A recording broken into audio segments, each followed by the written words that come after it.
amemkosoa kinara wa DCP Rigathi Gachagua akimshutumu kwa kukosa ajenda ya maendeleo kwa wakazi wa Meru, akimtaka Gachagua kujitayarisha mbele ya kinyang'anyiro cha uchaguzi wa mwaka 2027. Paul Kirobi na mengi zaidi. Naibu Rais Kithure Kindiki alitumia fursa ya siku ya Jumatatu kumshambulia aliyekuwa Naibu Rais Rigathi Gachagua, akimkosoa kwa kukosa ajenda madhubuti kwa wakazi wa eneo la Meru. Sasa Kindiki amemweleza Gachagua ajitayarishe kwa kinyang'anyiro kikali katika uchaguzi wa mwaka 2027.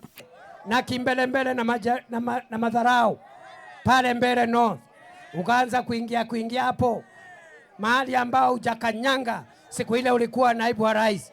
Saa hiyo unajifanya marafiki na watu ya mbele, ukazunguka pale, ukajipiga kipua, ukasema wewe ni maarifu.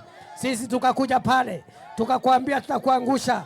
Muruto na nimeti wake Kithure Kindiki 2027 tunajua ya kwamba 2032 rais wa kwanza Meru ni Profesa Kithure. Kadhalika, akiwa katika ziara ya maendeleo, Naibu Rais anaeleza kwamba serikali imetenga shilingi bilioni 1 katika ujenzi wa soko katika eneo la Gakoromone, mji wa Meru. Kadhalika, alitaja miradi mbalimbali ambayo serikali inaendeleza, ikiwemo ujenzi wa hospitali ya rufaa ya Meru yenye kugharimu shilingi bilioni 1, ujenzi wa barabara ya kuunganisha Meru yenye shilingi bilioni 3.7 ambayo inatarajiwa kuanza hivi karibuni, pamoja na uwanja wa Kinoru. Tuko na masoko kwa jumla 17.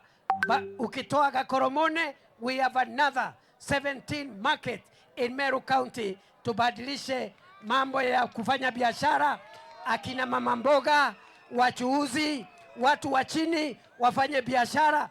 Kindiki ambaye aliambatana na viongozi kukagua miradi ya serikali anasema kwamba kupanuliwa kwa hospitali ya level 6 kutawasaidia wakazi kutoa huduma muhimu za afya, ikiwemo matibabu ya kansa pamoja na upasuaji. Naibu Rais anasisitiza kwamba serikali ya Kenya Kwanza itatekeleza wajibu wake kuhusu sekta ya afya. Paul Kirobi, TV47.